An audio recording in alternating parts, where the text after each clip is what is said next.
Welcome back to the channel. In this video, I'll be predicting the fight for Ricky Simone versus Cameron Smotherman.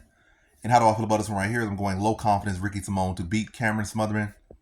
Yeah, this should be average confidence spot for Ricky Simone. But yeah, Smotherman, it seems like that guy that's just going to win when you don't want to win, lose when you don't want to lose. And yeah, this does seem like a sad. Ricky Simone was one of originally scheduled to fight here. He has a much higher, he's been around the UFC for a longer time, competed at high level, was ranked for a long time. Still got enough in the tank. Cameron Smotherman coming off a pretty, I'm not gonna say dominating loss, but it was a pretty clear loss. Didn't really have the best look in his last fight.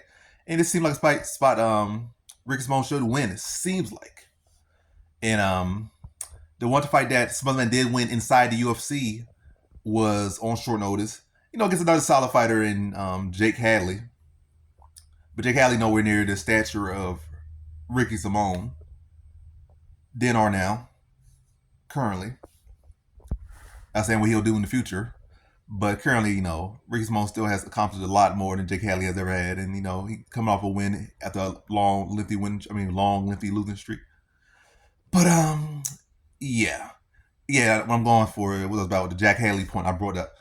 The Jack Hadley fight, Jake Hadley was largely a flyweight, and then he moved up like twice for bantamweight that was on short notice. Versus Ricky Simone has always been like a bantamweight. He's never really been a flyweight, to my knowledge, not in the UFC at least.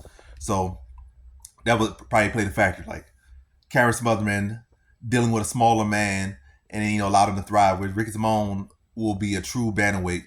Yes, it's on short notice as well. Yes, kind of like, I'm not gonna say similar styles, but I guess similar position. Ricky Simone don't really have too much arsenal on the feet, and he does have good wrestling, but his wrestling hasn't been as good as much lately. I guess a lot of fact, like Ricky Simone hasn't been looking the best either. He got a knockout. It was like he's on the path to probably lose another fight to points, but he was able to get that one punch quitter, that one hit a quitter, and get his opponent out there. But at this point, it's like Ricky Simone's wrestling has not been looking particularly good for him. And that's one of the best things for him. And then his striking got too predictable.